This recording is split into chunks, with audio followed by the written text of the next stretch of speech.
యేసయ్య పరిశుద్ధ నామానికి మహిమ కలుగునుగాక. ఆమేన్. హల్లెలూయా.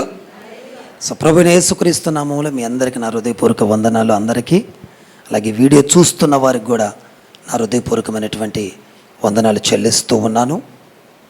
సో అందరూ బాగున్నారు కదూ? సో దేవుని యొక్క కృపలో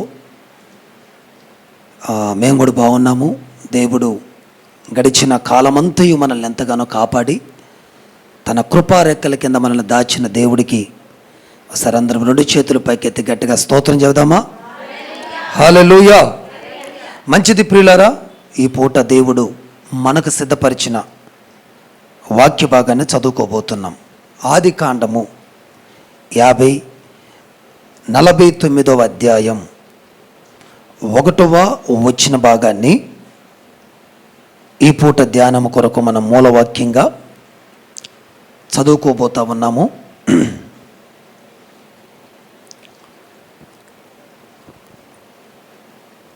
జెనసిస్ చాప్టర్ 49 ఇన్ వర్డ్స్ 1. యాకోబు తన కుమారులను పిలిపించి ఇట్లనెను, మీరు కూడి రండి, అంత్య దినములలో మీకు సంభవింపబోవు సంగతులను మీకు తెలియజేసేదను. చిన్న ప్రార్థన చేసుకుందాము. పరిశుద్ధుడా, ప్రేమ నమ్మకము కలిగిన మా తండ్రి, సకల ఆశీర్వాదాలకు కారణభూతుడా, చదవబడిన వాక్య భాగములో నుండి నాతోనూ మాతోనూ మా అందరితోనూ మీరు మాట్లాడండి నాయన. నీ పక్షాన్ని నిలబడిన నన్ను ఏడంతల ఆత్మతో నన్ను అభిషేకించి నా ప్రభా, నా నోటిన వచ్చిన ప్రతి మాట ద్వారా మేమందరం బలపరచబడటానికి సహాయం చేసి మీ నామానికి మహిమయు ఘనతయు ప్రభావాలు తెచ్చుకోమని నజరుడైన యేసు క్రీస్తు శక్తి కలిగిన శ్రేష్టమైన నామంలో అడిగి వేడుకొనుచున్నాను మా తండ్రి, ఆమేన్. ఏదొకసారి మన దేవుడు గట్టిగా స్తోత్రం చేద్దామా? హల్లెలూయా.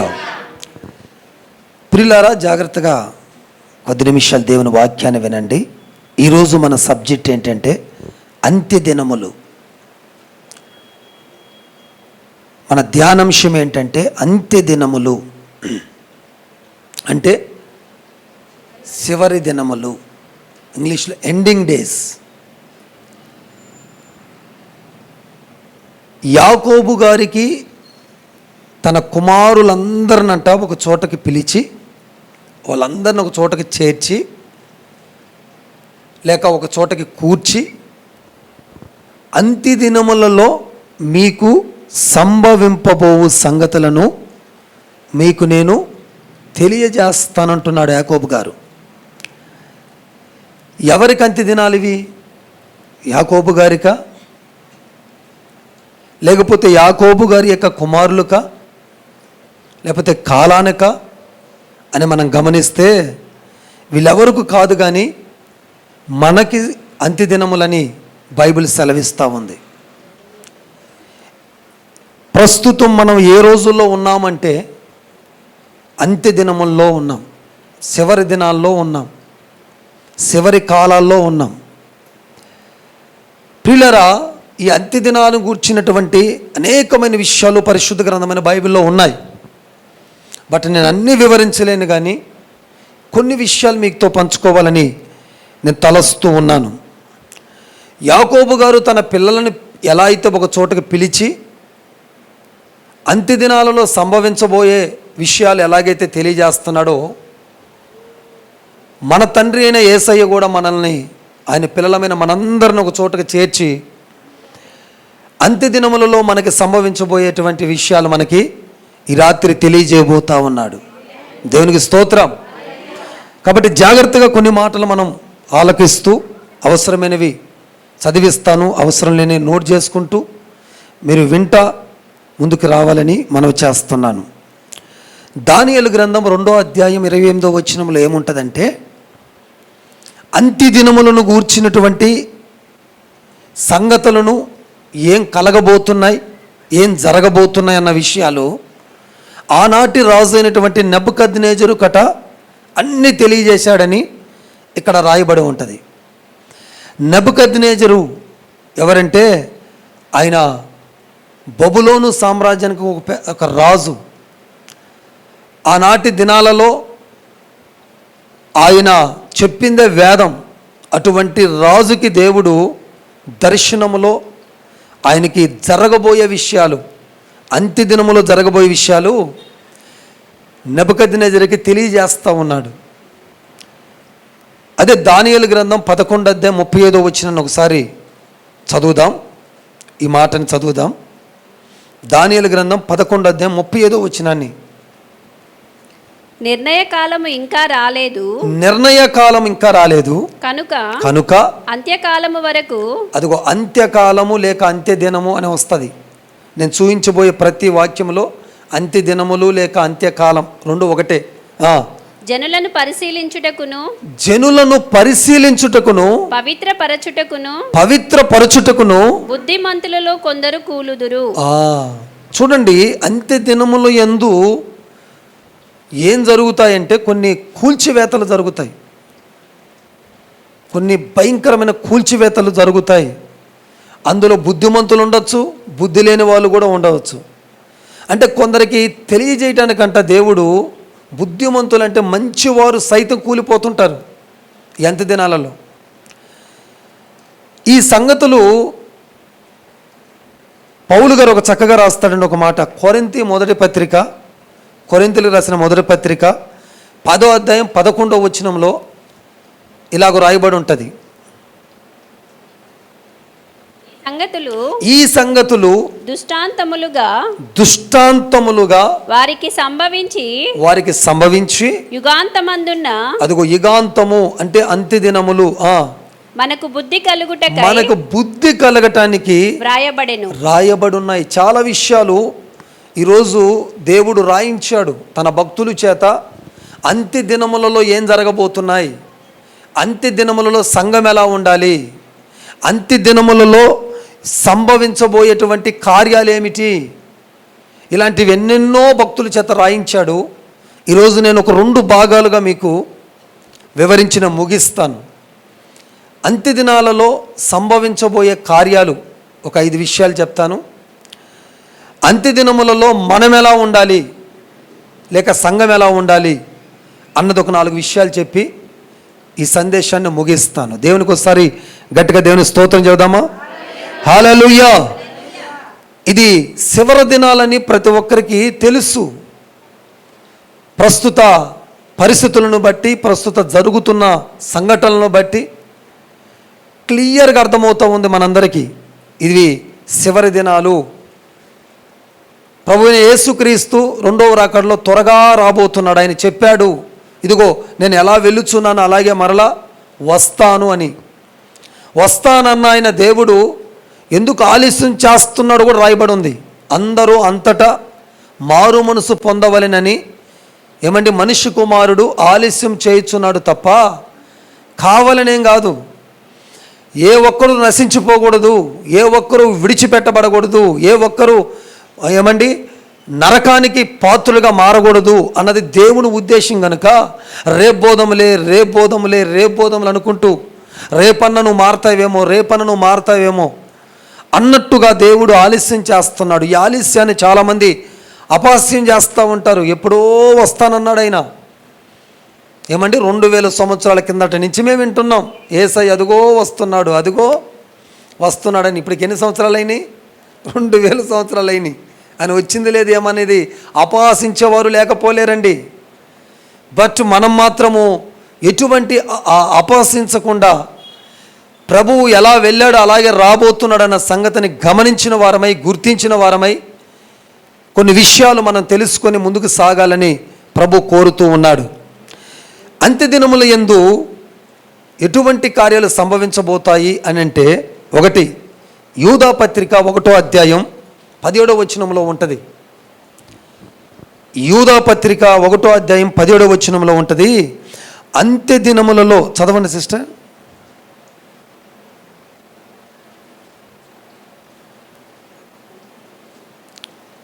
యూదా పత్రిక ప్రకటన గ్రంథానికి ముందు ఉంటుంది. 1:17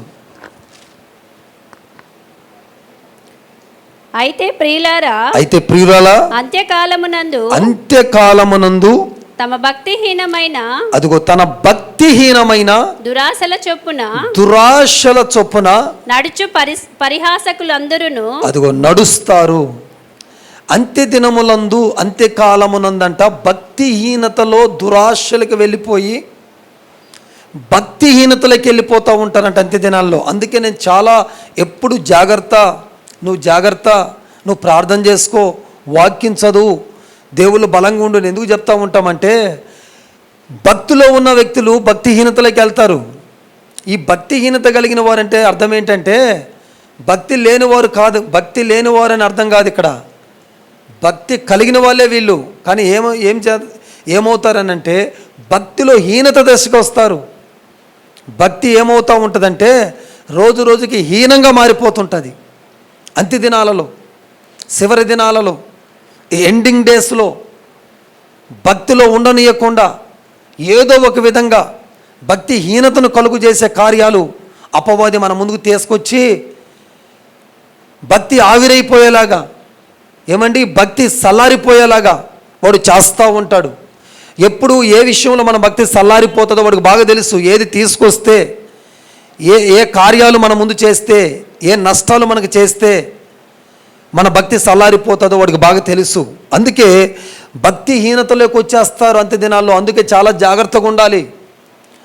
నేను బాగానే ఉన్నాను, నిలబడి ఉన్నాను, భక్తిలోనే ఉన్నాను అనుకున్న వాళ్ళం మనము ఇంకా మరింత భక్తి చేస్తూనే ఉండాలా. మన భక్తిని ప్రతి దినము ఇంప్రూవ్మెంట్ చేసుకుంటూ ఉండాలా. లేదంటే భక్తిహీనతలోకి వచ్చే ఛాన్స్ ఉంటుంది. భక్తి ఉంటుంది వాళ్ళలో, కానీ హీనదశకు వస్తుందని చెప్తున్నా నేను. భక్తి లేని వారి గురించి మాట్లాడతలేడు అంత్య దినాల్లో, భక్తి ఉన్నవారి గురించే మాట్లాడుతూ హీనదశకి రాగాకండి. హీనదశకి రావటం వల్ల ఏమవుతుందంటే అక్కడ దురాశల చేత నడిపించబడతారట వాళ్ళు. ఆశలు పోయి దురాశ వచ్చేస్తుంది. భక్తిలో ఉన్నప్పుడేమో దేవుడి కొరకు ఎలా బ్రతకాలి, అలా ఉండాలి, ఎలా ఉండాలి, దేవుడి కొరకు అది చేయాలి, ఇది చేయాలి, ఈ విధంగా నడుచుకోవాలి, ఆ విధంగా నడుచుకోవాలి అన్న ఆశ ఉంటుంది. ఎప్పుడైతే భక్తిహీనతలోకి వస్తామో ఆశ దురాశ అయిపోతుంది. ఇక ఎలా సంపాదించాలి, ఎవరిని కొట్టాలి, ఏ విధంగా ముందు పడాలి, ఏ విధంగా వీళ్ళని మోసం చేయాలి, ఏ విధంగా వాడి చేతిలో ఉన్నది నేను లాక్కోవాలి, వాడి ఇంట్లో ఉన్నది నేను లాక్కోవాలి అన్న దురాశల చేత వ్యక్తి నడిపించబడతాడు. అంత్య దినాలలో మహా డేంజరస్గా అపవాది మహాక్రోధముతో సెలరేగుతాడట. బైబిల్ చెప్తుంది సమయము కొంచెమే ఉందని వాడు కోపాన్ని పెంచుకుంటున్నాడని వాక్యం చెప్తూ ఉంది. కోపము ముదిరితే క్రోధం అవుతుంది. కోపం ముదిరి క్రోధముగా మారిపోతూ ఉంది అపవాదికి. బట్ మనము భక్తిహీనతలోకి జారిపోకుండా మనల్ని మనము జాగ్రత్త పరుచుకోవాల్సిన అవసరం ఉంది. అంత్య దినాలను గూర్చినటువంటి ఒక సమాచారాన్ని ప్రభువిస్తూ ఉన్నాడు. ఏది అపవాదిని ముందుకు తీసుకువచ్చినా, ఎంత పెద్ద సమస్యని ముందుకు తీసుకొచ్చినా నీవు ఎట్టి పరిస్థితుల్లో నీ భక్తిని మాత్రము ఎప్పుడూ తగ్గించుకోవటానికి ఇష్టపడగాకు. దేవుడిలో నువ్వు నిలబడి ప్రభు వైపు నువ్వు చూసినప్పుడు ఖచ్చితంగా దేవుడు అద్భుత రీతిగా నీ సమస్యను, నీ ఇబ్బందిని, నీ ఇరుకును తొలగించేస్తాడు. కానీ అలాంటి చిన్న చిన్న వాటి కోసం భక్తిలో సలారిపోతూ ఉంటారు, భక్తిని విడిచిపెడతా ఉంటారు, భక్తిని కొద్దిసేపు కొద్ది దినాలు పక్కకు పెట్టేస్తారు. ఎప్పుడైతే మనం భక్తిని పక్కకు పెడతామో ఆ భక్తి ఏమైపోతూ ఉంటుందంటే ఆటోమేటిక్గా హీనత స్థితిలోకి వచ్చి దేవుడికి మనకి మధ్యలో ఉన్న కనెక్షన్ మొత్తాన్ని పాడు చేసేసి రోజు రోజుకి మన దూరం, అంటే దేవుడికి నీకు దూరం పెరుగుతూ ఉంటుంది. దానివల్ల అంత్య దినాలలో బహుభారీ నష్టాలు నీ జీవితంలో జరుగుతాయని ప్రభు చెప్పుచూ ఉన్నాడు. కాబట్టి మన భక్తిని డెవలప్ చేసుకుంటూ మన భక్తిని పెంచుకునే ప్రయత్నాలు చివరి దినాల్లో చేయాలని ఒక దైవ సేవకుడిగా మీ అందరికీ నేను పిలిపిస్తూ ఉన్నాను. భక్తి ఎలా పెరుగుతుందని వాక్యం చెప్తుందంటే రోజు ప్రార్థన చేయటం వల్ల, ప్రతిరోజు వాక్యం చదవటం వల్ల, ప్రతిరోజు దేవుని స్తుతించటం వల్ల, ప్రతిరోజు దేవుని ఆరాధించటం వల్ల మన భక్తి పెరుగుతూ ఉంటుంది. దేవునికి స్తోత్రం. ఇవి ఎప్పుడైతే తగ్గుతాయో భక్తి కూడా తగ్గిపోతుంది. అందుకే మన డాక్టర్లు ఎప్పుడైనా మనము హాస్పిటల్కి వెళ్తే బ్లడ్ తగ్గిపోయింది అంటారు కదండి, దానికి ఒక పేరు పెడతారు. ఏం పేరు? రక్తహీనత. అంటే రక్తం ఉంది, రక్తం అస్సలు లేదని కాదు, రక్తము హీనస్థితికి వచ్చింది అంటే తగ్గిపోయింది.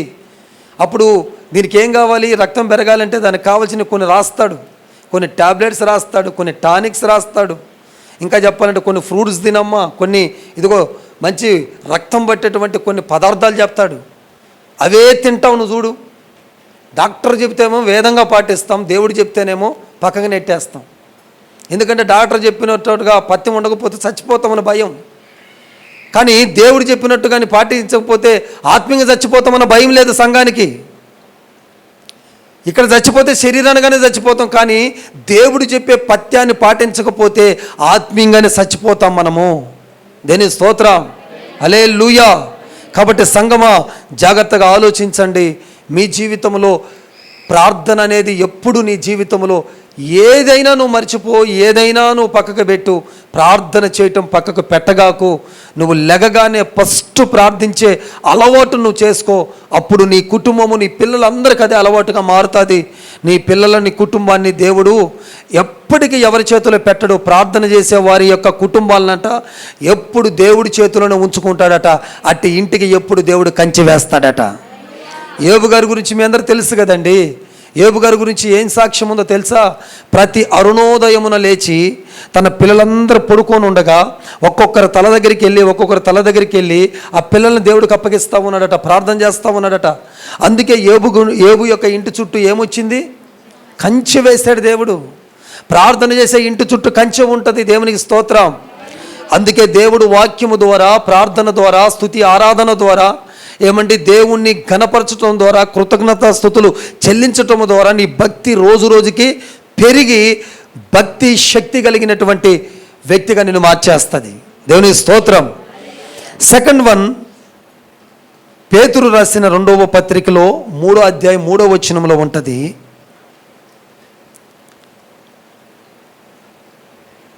అంత్య దినములలో అపహాసకులు అపహసించుచు వస్తారు. అంత్య దినాలలో అపహాసకులు అపహసించటం అంటే ఎగతాళి చేసేవారు ఎక్కువ అవుతారండి. ఎగతాళి ఎక్కువ అయిపోద్ది. ఎగతాళి చేసేవాళ్ళు ఎక్కువ అవుతారని చెప్తున్నాడు దేవుడు. అందుకే నన్ను వాళ్ళు ఎగతాళి చేస్తున్నారు పాస్టర్ గారు, వీళ్ళు ఎగతాళి చేస్తున్నారు పాస్టర్ గారు అని బాధపడాల్సిన పనిలే. దేవుడు ఆల్రెడీ చెప్పి పెట్టాడు. ఇక్కడ చివరి దినములలో నిన్ను పాయింట్అవుట్ చేసేవాళ్ళు, నేను ఎగతాళి చేసేవాళ్ళు, దేవుడు నీకేం చేశాడు, దేవుడు నీకు ఎందుకు విడుదల లేదు, నువ్వు దేవుడు అంటుంటావు కదా, దేవుడు నీకు ఎందుకు స్వస్థపరచట్లేదు, దేవుడు నీకు ఎందుకు జాబ్ ఇవ్వట్లేదు, దేవుడు ఎందుకు నీకు పెళ్లి చేయట్లేదు, దేవుడు ఎందుకు నీకు జాబ్ ఇవ్వట్లేదు, దేవుడు ఎందుకు నీ అప్పులు తీర్చట్లేదు, దేవుడు ఎందుకు నీ కుమారుని మార్చట్లేదు, దేవుడు ఎందుకు నీ భర్తను మార్చట్లేదని అనేకులు నిన్ను వెనక కావచ్చు, ముందు కావచ్చు, లేకపోతే నీ దగ్గరే ఉండి కావచ్చు ఎగతాళి చేస్తూ ఉంటారు. ఇప్పుడు అదే జరుగుతున్నాయి. ఇప్పుడు అవే కదా మన జీవితంలో జరుగుతున్నాయి. ఎగతాళి చేసే వాళ్ళు ఎక్కువగా లేరంటారా? ఎక్కడ చూసినా ఉంటారు. ఎందుకనంటే అది అపవాది అంత్యదినములలో క్రోధముతో వీళ్ళని ఎలాగైనా సరే డిసప్పాయింటింగ్ చేయాలి. వాడు టార్గెట్ ఏంటంటే మన గమ్యాన్ని డైవర్ట్ చేయాలి. మనం ఒక గురితో వెళ్తూ ఉంటాం, ఒక గమ్యంతో ప్రయాణం చేస్తూ ఉంటాం. ఎలాగైనా నేను ఈ గోల్ సాధించాలి, ఎలాగైనా నేను దేవుళ్ళు స్థిరపడాలి, నేను ఎలాగైనా దేవుడి దగ్గర నుంచి ఇదిగో ఈ కృపావరాన్ని నేను పొందుకోవాలి, లేకపోతే ఈ తలాంతాన్ని నేను పొందుకోవాలి, ప్రభువులో స్థిరపడాలి, ప్రభువులో నాటబడాలి, ప్రభువులో కట్టబడాలనే ఒక బలమైన గురితో వెళ్తూ ఉన్నప్పుడు వాడు ఆ గురిని, ఆ గమ్యాన్ని డైవర్ట్ చేసి ఇదిగో మధ్యలో ఇలాంటి వాళ్ళని పంపుతూ ఉంటాడు. ఎవరిని? ఎగతాళి చేసేవాడిని, డిసప్పాయింటింగ్ చేసేవాళ్ళని, కృంగదీసేవాళ్ళని. ఏమండి, ఇలాంటి వాళ్ళందరినీ పంపినప్పుడు వారి మత్తులో పడకూడదు, అసలు వాళ్ళ మాటలకి చెవు పెట్టకూడదు. అట్టి మాటలకు మనం చెవిటి వారి వలె నడుచుకుంటూ వెళ్ళిపోవాలని ప్రభు చెప్తున్నాడు. హల్లెలూయా. ఈ అవివిశ్వాస మాటలకి, మనల్ని కృంగదీసే మాటలకి మనకు అప్పుడు ఏమనుకోవాలంటే, నేను కొద్దిసేపు చెవిటి వాడిని, నేను కొద్దిసేపు నా చెవులు వినపడవనుకొని కాముగా ఉండాలి. అవి ఎంతగా నీ చెవుల్లో పడతాయో అంత ప్రభావితం చేస్తాయి నిన్ను. అందుకే నువ్వు ఎక్కాలనుకుని ఎక్కలేవు. అది నువ్వు ఎక్కుతావు అంటాడు, నువ్వు ఎక్కగలవు. బట్ వాడు చెప్పే మాటకి ఏమైపోతావంటే ఇక నువ్వు అక్కడికే అయిపోతుంది నీ పని. కొందరు మాటలు అంతా బలంగా ఉంటాయి. అపవాదిగాడు అలాగే తీసుకొస్తాడు. ఈరోజు చాలామంది అండి దేవుని సేవ చేయటానికి ముందుకు వస్తారు, బట్ కొన్ని కారణాలు ముందు పెట్టగానే అక్కడే నిలిచిపోయి లోపల మాత్రం సేవ చేయాలని ఉంటుంది, బయట పరిస్థితులను చూసుకుంటూనే సంవత్సరాలు గడిపేస్తూ ఉంటారు, ముందుకు రాలేరు. పరిచర్య చేయాలని ఉంటుంది, పాటలు పాడాలని ఉంటుంది, వాక్యం చెప్పాలని ఉంటుంది, దేవుడి కొరకు అక్కడక్కడ తిరిగి ఇదిగో నా బంధువులు నశించిపోతున్న ఆత్మలందరికీ సువార్త చెప్పాలని ప్రతి ఒక్కరికి ఇంటెన్షన్ ఉంటుంది. బట్ ఎందుకు రాలేరు అంటే అపవాది పెట్టే కారణాల వైపు వాళ్ళ మనసు పెట్టారు. కానీ ఈ కారణాలన్నిటినీ ఒక్క మాటతో నా దేవుడు తీసివేయగలడు అనేటువంటి ఆశ లేకపోతే ఆ విశ్వాసం లేకుండా అయిపోతుంది సంఘములో. చివరి దినాలలో బిడ్డలారా భక్తిహీనత తగ్గిపోతుంది. రెండోది ఇటువంటి మన డైరెక్షన్ని డైవర్ట్ చేయడానికి అనేకుల మధ్యలో పంపుతూ ఉంటాడు. ఒకరిని కాదండి, మధ్యలో పంపుతూనే ఉంటాడు. అలాంటివన్నీ నీ మీదకి వచ్చిన అంత్య దినములలో నువ్వు జడియకుండా ఎటు నీ మనసు తిప్పుకోకుండా పౌలు గారు చెప్పినట్టుగా వెనకున్నవన్నీ మరిచి ముందున్న గురు ఎద్దుకు నువ్వు పరిగెత్తని దేవుడు ఈ రాత్రి నీకు పిలిపిస్తున్నాడు. దేవునికి స్తోత్రం. గురి ఎద్దుకు పరిగెత్తు, నీకు ఒక బహుమానం రెడీగా ఉంది. నువ్వు చాలా దగ్గరలో ఉన్నావు, ఆల్రెడీ రీచ్ కాబోతున్నావు. ఏది నీ యొక్క మార్కుకి ఆల్రెడీ నువ్వు ఎన్నో దినాల నుంచి పరిగెత్తుతున్నావు. ఇక నువ్వు బహుమానం పొందటానికి చాలా దగ్గరలో ఉన్నావు. ఇప్పుడే వస్తాయి అనేకమైన శోధనలు, ఇప్పుడే వస్తాయి అనేకమైన పోరాటాలు, ఇప్పుడే అపవాది అనేకమైన వారిని వాడుకోవటానికి ప్రయత్నం చేస్తాడు. ఎందుకంటే అపవాది గడికి ఎందుకు మన మీద అంత కక్ష? చాలామంది అడుగుతానని ప్రశ్న, పాస్టర్ గారు అపవాదికి మనం అంటే ఎందుకు అంత పగ? మీకు కూడా ఉందా ప్రశ్న? వాడికి పగ ఏంటంటే నేను పొందుకోలేనిది దేవుడి దగ్గర ఇంకెవడు పొందుకోకూడదు, వాడు పగది. దేవుడి దగ్గర నేను అనుభవించలేనివి ఇక ఏ మనుషుడు అనుభవించకూడదు ఈ భూమి మీద, అది వాడు పగ. నీవు నేను వాడికంటే ముందు వరుసలో వెళ్తుంటే వాడు ఊరుకోలేడు. వాడు పొందుకోలేని మనం పొందుకోవటం ప్రారంభించామా వాడు ఊరుకోలేడేక. ఎందుకంటే వాడు ఓర్చుకోలేని తత్వం కలిగిన వాడు. అందుకే కదా వాడు టార్గెట్ దేవుడి మీద పెట్టలేక దేవుడు స్వయంతో తన హస్తాలతో చేసిన దేవుడు బిడ్డల మీద టార్గెట్ పెట్టి బిడ్డలను బాధ పెట్టి తండ్రిని అక్కడ కృంగదీస్తూ ఉంటాడు అపవాదిగాడు. అందుకే బిడ్డలారా, మనం ఎట్టి పరిస్థితుల్లో మనం కృంగిన ప్రతిసారి తండ్రి అక్కడ బాధపడతాడు. అందుకే కృంగాల్సిన పనిలే, బాధపడాల్సిన పనిలే. జీవితం ఎలా జరుగుద్దో అలా జరుగుతుంది. ప్రభు మన పట్ల ఏ ప్రణాళిక కలిగి ఉన్నాడో ఆ ప్రణాళికలను అయితే అపవాది కాదు, వారి సైన్యాలు కట్టగట్టుకొని వచ్చినా దేవుడికి మన పట్ల ఉన్న ప్రణాళికని ఏ దెయ్యము రద్దు చేయలేదని నేను పిలిపిస్తున్నాను మీకు. దేనికి స్తోత్రం. ఎవడెన్ని మంత్రాలు చేసినా, ఎన్ని తంత్రాలు పెట్టినా, లేకపోతే మనం పడిపోవటానికి ఎన్ని ప్రయోగాలు ఎంతమందిని కలిసినా, రాత్రం బొగళ్ళు కూడగట్టుకొని మన కూల్చివేత కొరకు, మన నాశనం కొరకు మాటలాడుకుంటూ ప్లాన్లు వేస్తున్నా సరే, మనము నిలకడగా ఉంటే, ప్రభు మీద ఆధారపడగలిగితే, ప్రభు సన్నిధిలో ఎప్పుడు నిత్యము ఆయన వైపు చూడగలుగుతూ, ఆయనతో సహవాసం చేస్తూ, ప్రార్థన పూర్వకంగా నీవే నా దిక్కు, నీవే నా ఆశ్రయము, నీవే నా కొండ, నా కోట ప్రభువా, నువ్వు తప్ప నన్ను ఎవరు కాపాడలేరని ఆయన మీద ఆధారపడతా ఉంటే, ఈ భూమి మీద అందరు కట్టగట్టుకొని వచ్చినా సరే నిన్నేం చేయలేరంటున్నాను నేను. దేవునికి మహిమ కలుగునుగాక. ప్రియులరా, జాగ్రత్తగా ఉండండి. ఇలాంటివి ఎంతోమంది వచ్చినా సరే నువ్వు అదరవద్దు, బెదరవద్దు అని ప్రభు చెప్పుచున్నాడు. దానియేలు గ్రంథం 11వ అధ్యాయం 40వ వచనం ప్రకారంగా అంత్యకాలమున యుద్ధాలు జరుగుతాయి, బలమైన భయంకరమైన యుద్ధాలు జరుగుతాయి.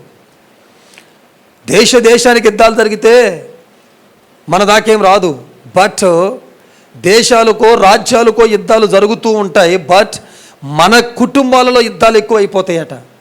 మన ఫ్యామిలీస్లో రక్త సంబంధాల మధ్య, బంధువుల మధ్య యుద్ధాలు పెంచేస్తాడట అపవాది. ఎందుకనంటే బయట వాడితో ఎంత యుద్ధం పెట్టినా, ఎంత కొట్లాడ పెట్టినా వాడెవడో నేనెవన్నో, కొద్దిసేపు అరిసామా, తిట్టుకున్నామా, ఇంటికి వచ్చేసామా, అయిపోయిద్ది. అదే రక్త సంబంధితో గొడవ పడితే నువ్వు ప్రశాంతంగా ఉండగలుగుతావా? నీ రక్త సంబంధితో గొడవ పడితే నువ్వు ఉండలేవు ప్రశాంతంగా. నీ బంధువుతో గొడవ పడింది అనుకో, నువ్వు మైండ్ ప్రశాంతంగా ఉండలేదు. కారణాలు ఎందుకంటే నిన్ను ప్రశాంతంగా ఉండనీయకుండా చేసి నీ యొక్క ప్రశాంతత మీద వాడు దెబ్బగొట్టి దేవుడి మీద ఆనుకునేలాగా చేయకుండా వాడు ప్లాన్ని నీ పట్ల నెరవేర్చుకుంటూ ఉంటాడు. అందుకే యుద్ధాలు అంట, పోరాటాలట ఈ అంత్య దినాల్లో బలంగా జరుగుతాయి ఇళ్లల్లో. అందుకే ప్రతి చిన్నదానికి ఉలిక్కి పడకుండా జాగ్రత్తగా మాట్లాడండి. చిన్న చిన్న పొరపాట్లను కూడా పెద్ద పొరపాటుగా భూతద్దం పెట్టి, ఇది నువ్వు అన్నావు నన్ను ఈ చిన్న మాట, నా బిడ్డను కొట్టావు, లేకపోతే నువ్వు అది చేసావు ఇది చేసావు, చిన్న చిన్న వాటికాడ మీరు ఇది కాకుండా చాలా సున్నితముగా ఇదేం చేస్తుందని అనుకుంటూ దాటుకుంటూ పోతేనే నువ్వు ప్రశాంతంగా ఉంటావు. నీ ప్రార్థన జీవితం చాలా ప్రశాంతంగా సాగుతుంది. అప్పుడే నువ్వు దేవుడికి సమీపంగా ఉండగలుగుతావు. అప్పుడే దేవుడు ఈ అంత్య దినములలో ఎవరు ఉచ్చుల్లో ఎవరు మాయల్లో చిక్కుకోకుండా నువ్వు భక్తి కలిగి ముందుకు సాగగలుగుతావు. దేనికి స్తోత్రం, హల్లెలూయా. ఈ యుద్ధాలు అంత్య దినాల్లో జరగటానికి కారణం కూడా ఉంది. ఏం కారణం అంటే యాకోబు పత్రిక 4వ అధ్యాయం 1వ వచనాన్ని మీరు నోట్ చేసుకోండి. అక్కడ క్లియర్గా రాయబడిన మాట ఒక మాట ఉంటుంది. మీలో యుద్ధములను పోరాటములను దేని నుంచి కలుగుచున్నాయి?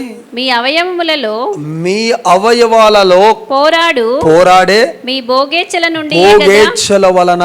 హల్లెలూయా. అంత్య దినములలో యుద్ధాలు ఎవరి కుటుంబాలకు వస్తాయని అంటే అందరి కుటుంబాలకు కాదు. ఇక్కడ కొన్ని కుటుంబాలకే. ఏ కుటుంబాలకంటే శరీరంలో భోగేచ్ఛలు ఇలా ఉండాలి, కష్టపడకుండా అన్ని అనుభవించాలి, ఏ ప్రార్థన చేయకుండా నాకు దేవుడు ఏదో చెయ్యాలి అంటే, ఏది వెల చెల్లించకుండా లాభాన్ని ఆపేక్షించే ప్రతి ఒక్కరిని జీవితంలో వారి కుటుంబ వ్యవస్థలో యుద్ధాలు పోరాటాలు జరుగుతాయట. ఈరోజు చాలామంది కుటుంబాలలో ఇవే శరీర ఏచ్ఛలు, భోగ ఏచ్ఛలు ఏమున్నాయో అవి తొలగించుకుంటేనే అంత్య దినాలలో మనం చాలా స్ట్రాంగ్గా ఉండగలుగుతాం. దేనికి స్తోత్రం, హల్లెలూయా. 4వదిగా ఆమోసు గ్రంథము 8వ అధ్యాయం 10వ వచనంలో ఉంటుంది.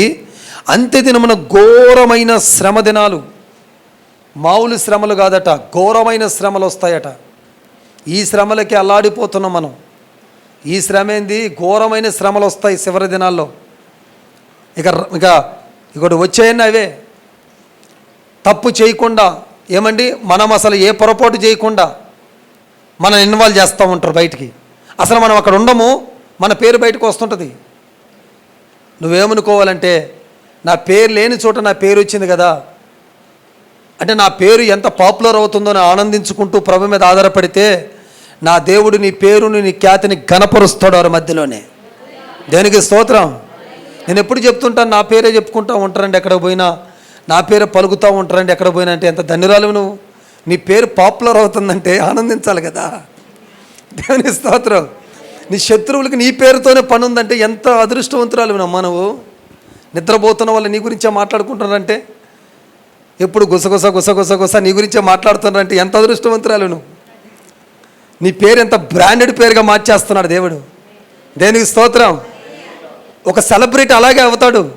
వాళ్ళ చేత తిట్టించుకొని వీళ్ళ చేత తిట్టించుకోను సెలబ్రిటీ అయిపోతాడు. మొత్తానికి ఆ విధమైన స్థితిలోకి దేవుడు నడిపించటానికి ఘోరమైన శ్రమ కాలాల్లో మనము చాలా ఓపికతో ముందుకు సాగాలి. శ్రమలకే మనం ఇలా ఉంటే ఘోరమైన శ్రమలు తలెత్తుతాయి. ఎవరైతే ఓపికతో ముందుకెళ్తుంటారో ఈ అంత్య దినాలలో ఈ ఘోరమైన శ్రమ అట్టి వారిని ఏమీ చేయలేదని వాక్యం చెప్తుంది. ఎందుకనంటే ఓపిక సహనాలు ఘోరమైన సమస్యకు ముందది.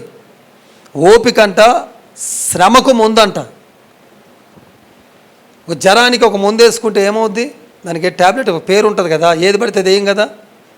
జ్వరానికి ఒక ట్యాబ్లెట్ పేరు ఉంటుంది.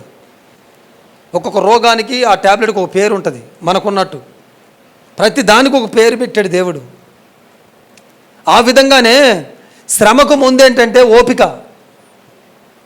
ఓపికనే ముందుని వేస్తూ ఉంటే చాలు నీ శ్రమలు తొలగిపోతూ ఉంటే గట్టిగా స్తోత్రం చెప్పు. హల్లెలూయా. మీ ఇంట్లో ఎక్కువగా ఉండాలి ఇది. ఓపికనే ముందు ఎక్కువ ఉండాలి, ట్యాబ్లెట్స్ ఎక్కువ ఉండాలి మీ కాడ. దేని స్తోత్రం. కాబట్టి అంత్య దినములలో ఇలాంటివి ఎన్నెన్నో జరుగుతూ వస్తాయి. అపవాది క్రూరంగా ప్రవర్తిస్తుంటాడు. సంఘానికి హింసలు జరుగుతాయి, సంఘం మీద దాడులు జరుగుతాయి, క్రైస్తవుల మీద దాడులు జరుగుతాయి. నువ్వు కులం మార్చుకో, కులం మీద టార్గెట్ చేస్తారు. నువ్వు దేవుని విడిచిపెట్టకపోతే, నువ్వు యేసుక్రీస్తు ప్రభువుని నమ్ముకుంటే నీకు అన్ని బెనిఫిట్స్ కట్ చేస్తామంటారు. అప్పుడు నీ దగ్గర నుంచి ఏ ఆన్సర్ వస్తుందో దానికోసం యేసయ్య 1000 కళ్ళతో ఎదురు చూస్తున్నాడు. ఇప్పుడు ఓకే, అప్పుడు నీకు పింఛన్ కట్ అయిపోద్ది, రేషన్ బియ్యం కట్ అయిపోద్ది, అన్ని కట్ అయిపోద్ది, ఏంటమ్మా నీ పరిస్థితి అంటే అప్పుడు ఉంటుంది అసలైన భక్తి. దేని స్తోత్రం. అప్పుడు అన్నీ కట్ చేసుకో నాకు నో ప్రాబ్లం, నాకు యేసయ్య కావాలంటావా, లేకపోతే నాకు ఈ బెనిఫిట్స్ అన్నీ కావాలి యేసయ్య వద్దంటావా?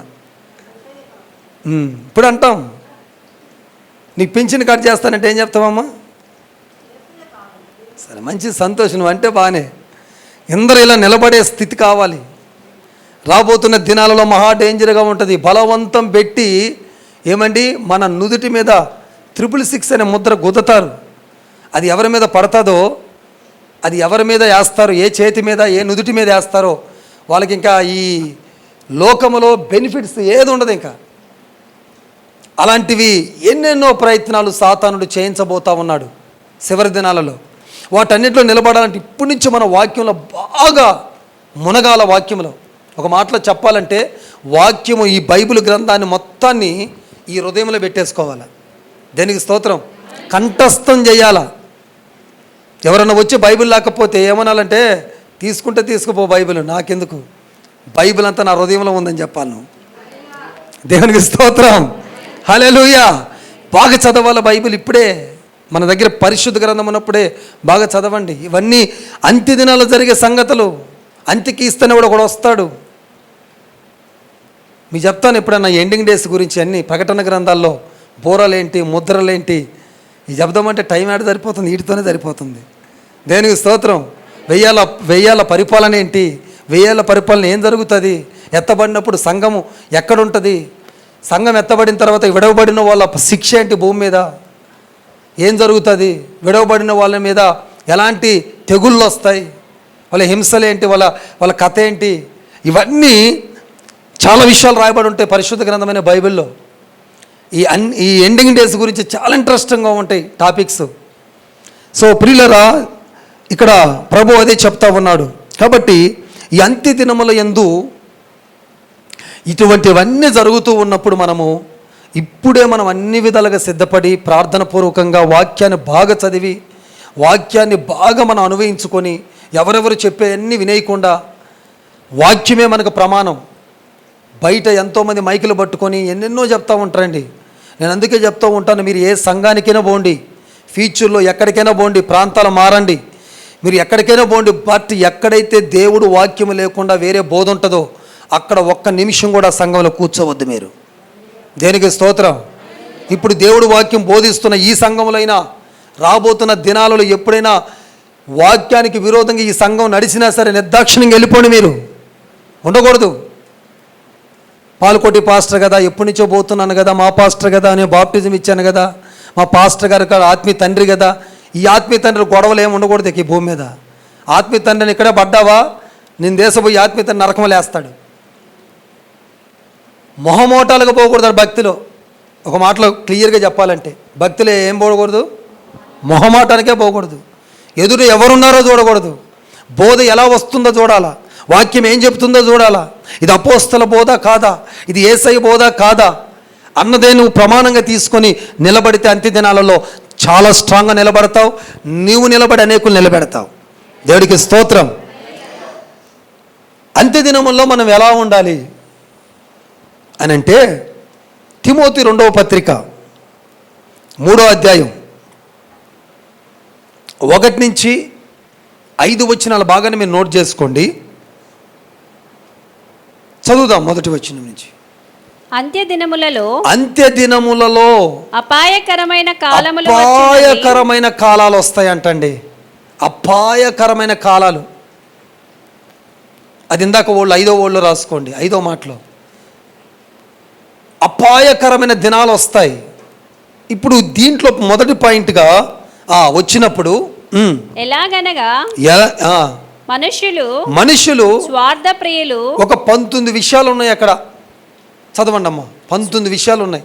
ధనాపేక్షులు బింకములాడువారు అహంకారులు దూషకులు తల్లిదండ్రులకు అవిధేయులు కృతజ్ఞత లేనివారు అపవిత్రులు అనురాగరహితులు అతిద్వేషులు అపవాదకులు అచితేంద్రియముల క్రూరులు సజ్జన ద్వేషులు ద్రోహులు మూర్ఖులు గర్వాంధులు దేవుని కంటే సుఖానుభవము ఎక్కువగా ప్రేమించువారు పైకి భక్తి గల వారి వలె ఉండియు దాని శక్తిని ఆశ్రయించని వారునై ఉందురు. ఒక 19 విషయాలు అక్కడ రాయబడ్డాయండి. వీటన్నిటికీ చదవండి అమ్మా. వారికి విముకుడవై ఇట్టి వాటికి నువ్వు విముకుడవై ఉండుము. అది దేవునికి స్తోత్రం. అంత్య దినాలలో 19 విషయాలు లేవనెత్తుతాడు అపవాది. ఈ 19 విషయాలు లేవనెత్తినప్పుడు ఇట్టి వాటికి విముకుడివి కమ్ము అంటే వాటికి ముఖము చాటు వేయి అని అర్థం. మనం ముఖం చాటు వేయాల్సింది మనుషులకు కాదు. మనుషులకు ముఖం చాటు వేసుకుని ఎంతకాలం తిరుగుతాం? ఇలాంటి కార్యాలకు ముఖం చాటేయాల. ధనాపేక్ష వచ్చింది నీ దగ్గరికి, దానికి ముఖం చాటేయాల. ఇంకా అలాంటి ఎన్నో విషయాలు అక్కడ చెప్పబడినాయి.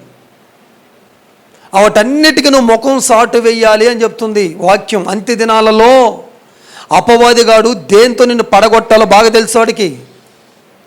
ఏ క్రియ ద్వారా నిన్ను పడగొట్టాలో తెలిసి నీకు ఇష్టమైంది నువ్వు బాగా ఏది కోరుకుంటున్నావో దాంట్లో ఈ 19లో ఏదో ఒకటి తీసుకొచ్చి నీ ముందు పెడతాడు.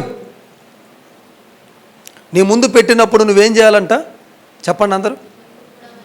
అదే నేను చెప్పిన మాట చెప్పండి. ముఖం సాటేసుకొని తిరగాల. దాని సాయి చూడకూడదు. ఇక దాని సాయి చూస్తే వచ్చేస్తుంది నీ వెంట. హల్లెలూయా, దేవుని స్తోత్రం. దాని సాయి చూస్తే వచ్చేస్తుంది అంతే. ఎందుకంటే అది అపవాదికి సంబంధించింది. పాముకు ఒక పేరు ఉంటుంది, పాము సాయి అంట. కళ్ళెప్పగించి చూస్తేనంట ఇంకా పాము వచ్చేస్తుందంట వాడంట. అప్పుడు రాపిన తర్వాత అయినా అంటే ఈ అంత్యదినములలో ఉండేటువంటి ఈ క్రియలు మన జీవితంలో చాలా బలంగా పనిచేయబోతున్నాయి. అవి ఎంత బలంగా ప్రయోగిస్తాడంటే ఒకసారి కాదు, 2 సార్లు కాదు, 3 సార్లు ప్రయోగిస్తుంటాడు. నువ్వు ధనానికి లొంగుతావా లేదా ఎన్నోసార్లు ధనాన్ని తీసుకొచ్చి నీ ముందు పెడుతుంటాడు. ధనాశను లేపుతాడు నీలో. అది చేస్తే ధనం వస్తుంది, ఇది చేస్తే ధనం వస్తుంది అని ఎన్నో ఆశలు కోరికలు లేపుతాడు. ఆ ఆశల్లో పడకుండా జాగ్రత్తగా ఉండాలని అంత్య దినాల్లో ప్రభు మనల్ని హెచ్చరిస్తున్నాడు. దేవునికి స్తోత్రం చెప్పండి. హల్లెలూయా, హల్లెలూయా. కాబట్టి సెకండ్ వన్ అపోస్తుల కార్యములు 2వ అధ్యాయం 17వ వచనములో ఉంటుంది. అంత్య దినములలో ఆత్మ కుమ్మరింపు జరగాలి. ఆత్మ చేత ప్రతి బిడ్డ నింపబడి ఉండాలి. అక్కడ అదే రాయబడి ఉందమ్మా. అంత్యదినములలో ఆత్మ కుమ్మరింపు జరగాలి. అంత్యదినములలో నా ఆత్మను మనుషులందరి మీద కుమ్మరిస్తాననే దాని అర్థం ఏంటంటే ప్రతి ఒక్కరూ ఆత్మ కుమ్మరింపు చేత నింపబడి ఉండాలి. అంటే పరిశుద్ధాత్మ దేవుని చేత నింపబడి ఉండాలి. దేవుని స్తోత్రం. చాలామందికి పరిశుద్ధాత్మ దేవుడు అంటే తెలియదు. యేసయ్య దగ్గరికి వచ్చి ఆగిపోతారు. పరిశుద్ధాత్మ దేవుడు చేసే కార్యాలు తెలియదు. ఆత్మ నడిపింపు ఉండదు, ఆత్మ ఉజ్జీవం ఉండదు. ఆత్మచేత తాకబడి, ఆత్మచేత నింపబడి, ఆత్మచేత ముందుకు వెళ్ళే అనుభవం లేకపోవటం వల్ల ఏమైపోతుంటారంటే వీళ్ళు ఎంత బలంగా తన పునాది వేసుకున్నా అపవాది వచ్చి మళ్ళీ వాళ్ళు కదిలిచ్చేస్తూ ఉంటాడు. అందుకే ఆత్మ పూర్ణులై ఉండుడి అని వాక్యం చెప్పింది. అందుకే ఆత్మను ఆర్పకుడి అని చెప్పాడు దేవుడు. దేన్నైనా నువ్వు ఆర్పుకోగానే ఆత్మను ఆర్పకూడదు. పరిశుద్ధాత్మ దేవుడికి నువ్వు నీ లోపల ఉన్న దేవుడికి ఏం కావాలో అన్నీ చూడాలి. నువ్వు ఒక గెస్ట్ లాగా నీ ఇంటికి గెస్ట్ వస్తే ఎలా చూస్తావమ్మా? ఎప్పుడో ఒకసారి అన్నం పెట్టేసి మళ్ళీ రేపు తెల్లారి పెడతావా? అసలు ఒకసారి ఒక 2 రోజులు కానీ 2 రోజులు గెస్ట్ కానీ అయితే మాత్రము ఇక పడి చేస్తుంటారు. అంటే వాళ్ళకి ఏది కావాలో ఇష్టంగా వాళ్ళకి వండి పెడతాం, లేకపోతే వాళ్ళకి ఆ సదుపాయాలు అందించడం చేస్తూ ఉంటారు. గెస్ట్ లాగా పరిశుద్ధాత్మ దేవుడిని మనం అలాగా చూసుకోవాలి. పరిశుద్ధాత్మ దేవుడికి కావాల్సినవి అందిస్తుండాలి.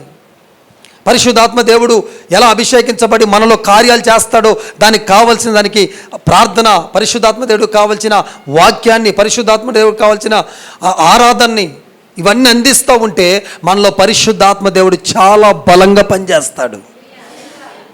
వన్స్ ఒక్కసారి పరిశుద్ధాత్మ దేవుడు మనలో పనిచేయటం ప్రారంభించాడు బలంగా, ఇక ముందు ఎంత బలమైన శక్తులైనా సరే అవి నిలబడలేవు. హల్లెలూయా.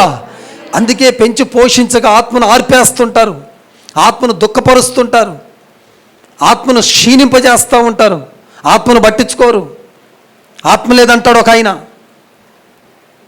అంటాడు అసలు పరిశుద్ధాత్మ దేవుడే లేడంటాడు. ఇష్టం వచ్చినట్టు మాట్లాడుతుంటారు. ఇది పరిశుద్ధాత్మ దేవుని కాలం. పరిశుద్ధాత్మ దేవుడు మన మధ్యలో ఉంటే తప్ప, మనలో ఉంటే తప్ప మనము దేవుని రాజ్యానికి చేరలేము. చారనీయుడు అపవాదిగాడు, పడేసేస్తాడు మనల్ని. మనం నిలబడి ఉన్నామంటే, బతికి బట్టగట్టగలుగుతున్నామంటే, ఇన్ని పోరాటాలను అధిగమిస్తున్నామంటే, ఇన్ని మాంత్రిక శక్తులు మన మీదకి లేచినా మనం ఇంకా సజీవులుగా ఉన్నామంటే మనల్ని కాపాడుతుంది పరిశుద్ధాత్మ దేవుడు. గట్టిగా చప్పట్లు కొట్టి దేవుని నామాన్ని మహిమపరుస్తాం. పరిశుద్ధాత్మ దేవుడు కుమ్మరింపు జరుగుతుండాలి నీ మీద ప్రతి నిత్యము. ఇది నా చివరి దినం, నేను ఆత్మచేత నింపబడాలనుకుంటా ఉండాలా. నువ్వు ప్రార్థన ఒంటరిగా చేస్తున్నా, ఇద్దరిలో చేస్తున్నా, 5 మందిలో చేస్తున్నా, 10 మందిలో నువ్వు చేస్తున్నా, ఒక సమూహంలో నువ్వు ప్రార్థన చేస్తున్నా, నువ్వు ఏ అనుభూతిని పొందాలంటే ఆత్మ కుమ్మరింపు జరిగిన అనుభూతులను ఉండాలా. అంత్య దినాలలో బహుబలంగా పరిశుద్ధాత్మ దేవుడు కదులుతున్నాడండి. మనం కూడా కదలాలని వాక్యం మనకు సెలవిస్తూ ఉంది. దేవునికి స్తోత్రం. హల్లెలూయా. ద్వితీయోపదేశ కాండము 4వ అధ్యాయం 30వ వచనంలో ఉంటుంది ఒక మాట.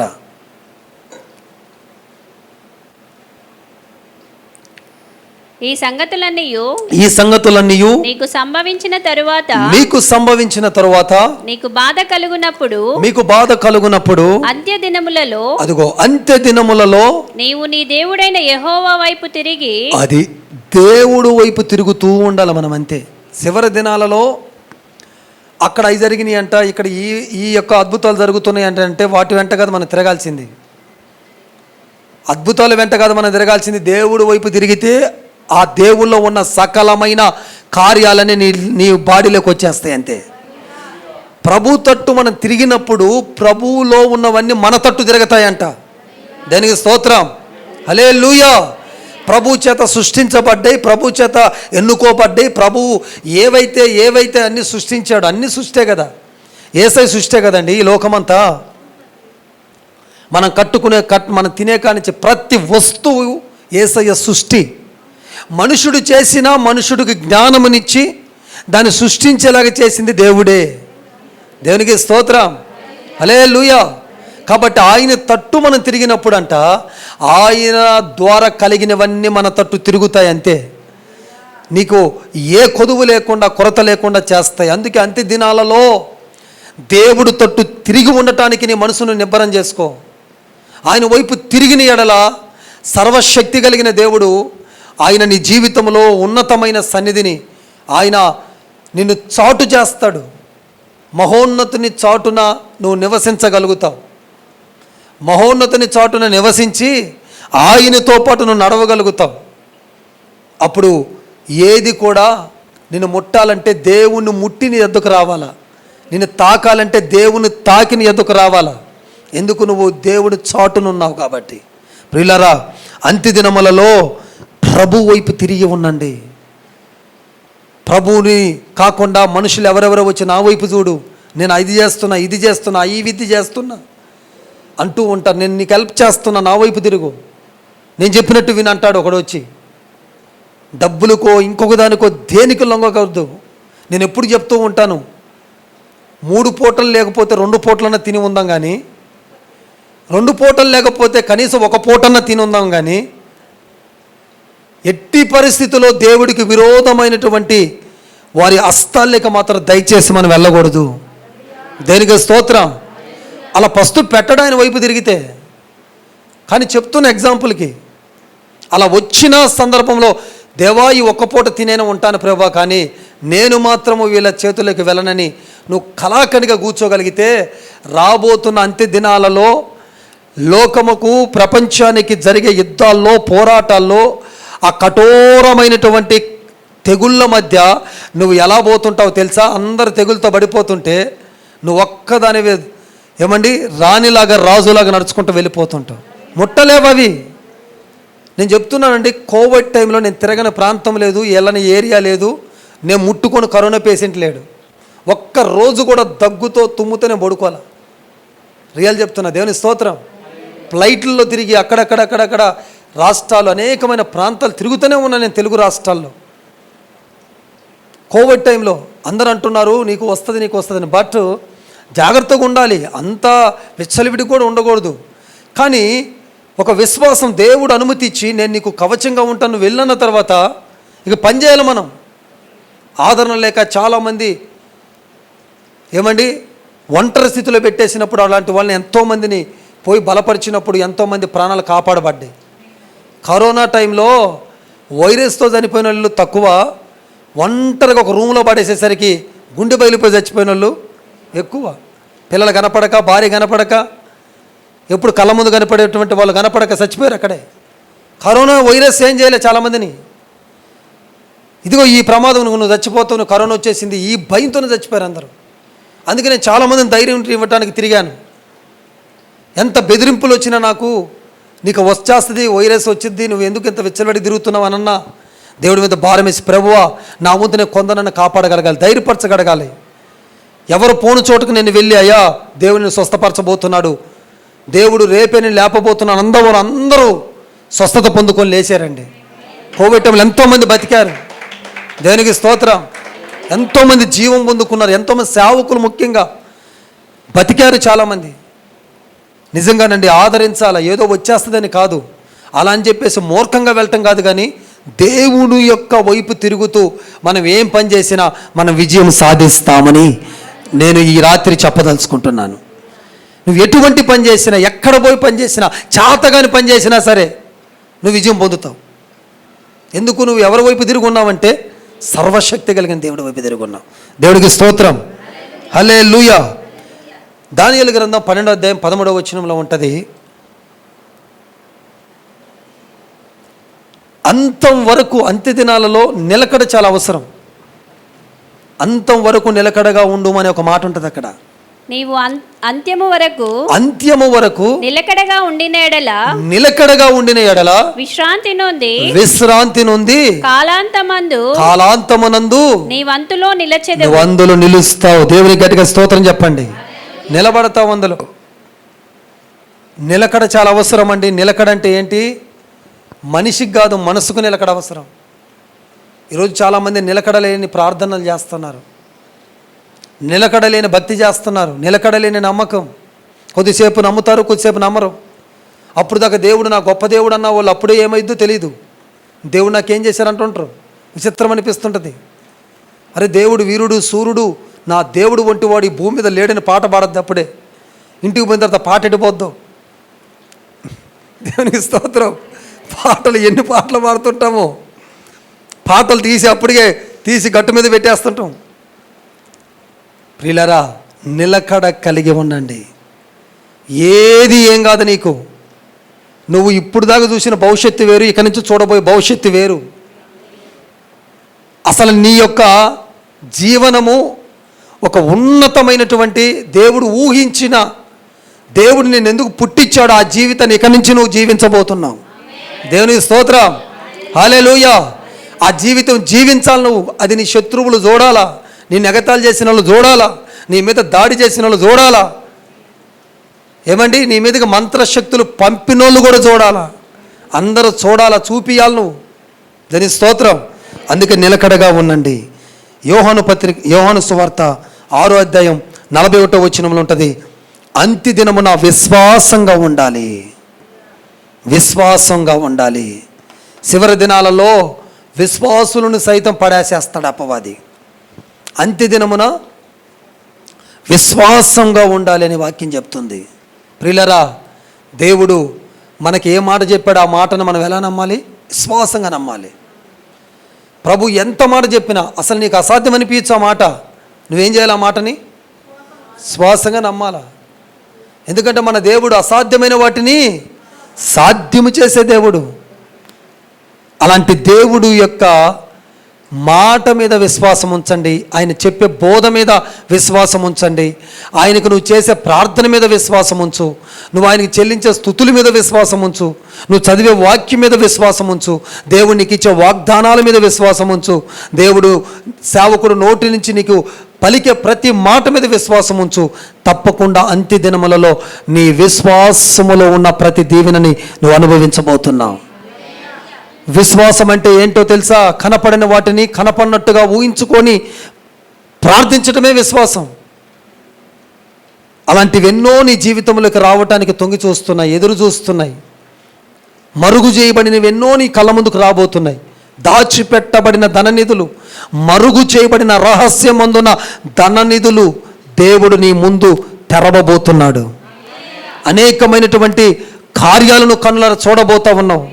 ఏలియాని 40 రోజులు దాచిపెట్టిన తర్వాత అతడు ఎంత సమృద్ధి చూశాడండి, ఎంత గొప్ప సమృద్ధిని చూస్తున్నాడు అతను. ఆ వాగు దగ్గర దాచిపెట్టాడు, ఏ మనుషుడిని గలవనీయట్లేదు, ఊర్లోకి పోనీయట్లేదు, ఏమీ లేదు, అక్కడ కూర్చుంటున్నాడు. కాకిని పంపిస్తున్నాడు, రొట్టిని ఆహారాన్ని పంపిస్తున్నాడు, తినమంటున్నాడు, ఆ వాగులో నీళ్ళని తాగంటున్నాడు. మనిషిని కలిస్తే వద్దంటున్నాడు. తర్వాత దాచబడి తరువాత బయటకు వచ్చాడండి. అక్కడి నుంచి ఇక సారపతి ఇంట్లో చూస్తున్నాడు సమృద్ధిని, విధవరాల ఇంట్లో చూస్తున్నాడు సమృద్ధిని. మీ అంత్య దినాలు సమృద్ధి కలిగిన దినాలుగా మారబోతున్నాయి. మీ అంత్య దినాలు సుఖవంతమైన దినాలుగా మారబోతున్నాయి. మీ అంత్య దినాలు బహు ఆశ్చర్యకరమైన కార్యాలు జరిగే దినాలుగా మారబోతున్నాయి. మీ అంత్య దినాలు ఆశీర్వాదకరంగా మారబోతున్నాయి. మీ అంత్య దినాలలో మీ పిల్లలు నీ మాట విని, నీవు, నీ పిల్లలు, నీ కుటుంబం అందరూ కూడా ఇదిగో ఈ భూమి మీదే పరలోకాన్ని అనుభవించే స్థితి నా దేవుడు మీ ఫ్యామిలీకి దయచేయబోతున్నాడు. గందరగోళ పరిస్థితులు కొట్టివేయబడబోతున్నాయి, అల్లర్లు తొలగిపోబోతున్నాయి, కలవరాలు భయాలు తొలగిపోబోతున్నాయి, నిందలు తొలగిపోబోతున్నాయి. దేవుడే మీకు పక్షాన ఉండి యుద్ధం చేయబోతున్నాడు. దేవుడు మీ పక్షాన ప్రభావం గలవాడుగా ఉండబోతున్నాడు. దేవుడు మీ శత్రువులతో యుద్ధం చేయబోతున్నాడు. మీ మీదకి లేచిన మంత్రపు శక్తులతో యుద్ధం చేయబోతున్నాడు. మీ మీదకి లేచిన గాలులను, తుఫానులను అణచబోతున్నాడు. దేవుడు నిన్ను సంపూర్ణంగా విడిపించబోతున్నాడు. ఇట్టి కృప త్రియేక దేవుడు మనందరికి దయచేయునుగాక. ఆమేన్. కళ్ళు మూసుకుందాం, చిన్న ప్రార్థన చేసుకుందాం. అంత్య దినముల యందు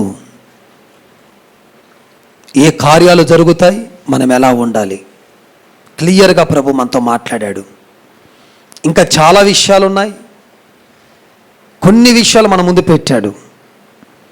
ఈ విషయాలన్నిటిని బట్టి నువ్వు ధైర్యపరచబడు. అంత్య దినాలను గూర్చి భయపడాల్సిన బాధ నీకేం లేదు. దేవుడు సన్నిధికి ప్రతిరోజు మానక వచ్చి వాక్యాన్ని వింటున్నందుకు నువ్వు భయపడాల్సిన, బాధపడాల్సిన పని లేదు. కానీ జాగ్రత్త పడమని దేవుడు చెప్పుచున్నాడు. ఈరోజు ఈ మాటలు ఎక్కడి నుంచి వింటున్నారో వాళ్ళందరూ మీరు దర్శించండి ప్రభువా. అంత్య దినాలలో ఎలా ఉండాలో ఆ విధముగా ప్రతి భక్తుణ్ణి, ప్రతి సేవకుని సిద్ధపరచండి ప్రభువా. ప్రతి విశ్వాసిని సిద్ధపరచండి ప్రభువా. మీ సిద్ధపాటులో మేము ఉండాలి, మీ సిద్ధపాటులో మేము ముందుకు సాగాలి. దేవా, మీ సిద్ధపాటులోనే మేము ఉండటానికి సహాయం చేయండి ప్రభువా. ఈరోజు నా తండ్రి అయా, ఈ అంత్య దినముల గురించిన సందేశాన్ని నా నోట పెట్టి నన్నును బలపరుస్తూ, నీ బిడ్డలను బలపరుస్తూ అనేకమైన విషయాలు మీరు తెలియపరిచినారు. యూట్యూబ్లో అయా వాక్యం వింటున్న ప్రతి బిడ్డను అతన్ని మేలుకొల్పటానికి, పురుకొల్పబడి ఈ వచ్చిన ప్రకారముగా, ఈ వాక్య సందేశ ప్రకారముగా అయా ఎలక్ట్ అవ్వటానికి, సిద్ధపడటానికి సహాయం చేయండి. ఈ చివరి దినాల్లో అత్యవసర సందేశముగా ఈ సందేశాన్ని మా అందరి హృదయాల్లో వేసి మేమందరము తండ్రి ఈ వాక్యానుసారంగా, ఈ మాటల అయా క్రమములో నడవటానికి మీ కృపను మాకు చూపమని, ఈ వాక్యాన్ని మా హృదయంలో నాటమని, ఈ వాక్యాలు మాలో నుంచి తొలగిపోకుండానట్లు, ఈ వాక్యానికి విధేయత చూపునట్లు, ఈ వాక్యానికి మేము నా తండ్రి అయా, నా తండ్రి నాయన అయా, ఈ వాక్యానుసారముగా మేము జీవించున్నట్లు, ఈ వాక్యములో ఎదుగునట్లు, ఈ వాక్యములో ఫలించున్నట్లు, ఈ వాక్యము ద్వారా మేము తండ్రి నా ప్రభువా అనేకులను బలపరుచున్నట్లు, ఈ వాక్యములో మమ్మల్ని స్థిరపరిచి బలపరిచి వచ్చిన బిడ్డలందరినీ, వాక్యాన్ని వింటున్న ప్రతి బిడ్డని నీకు అప్పగించుకొని అంత్య దినములకు నీ రాకడలో ఎత్తబడే బిడ్డలుగా మమ్మల్ని సిద్ధపరచుకొని మమ్మల్ని బలపరుచుకోమని నజరుడైన యేసుక్రీస్తు శక్తి కలిగిన శ్రేష్టమైన నామములో అడిగి వేడుకొనుచున్నాను మా తండ్రి. Amen. May God bless you. అందరం గట్టిగా చప్పట్లు కొట్టి దేవుని నామాన్ని మహింపరుద్దాం.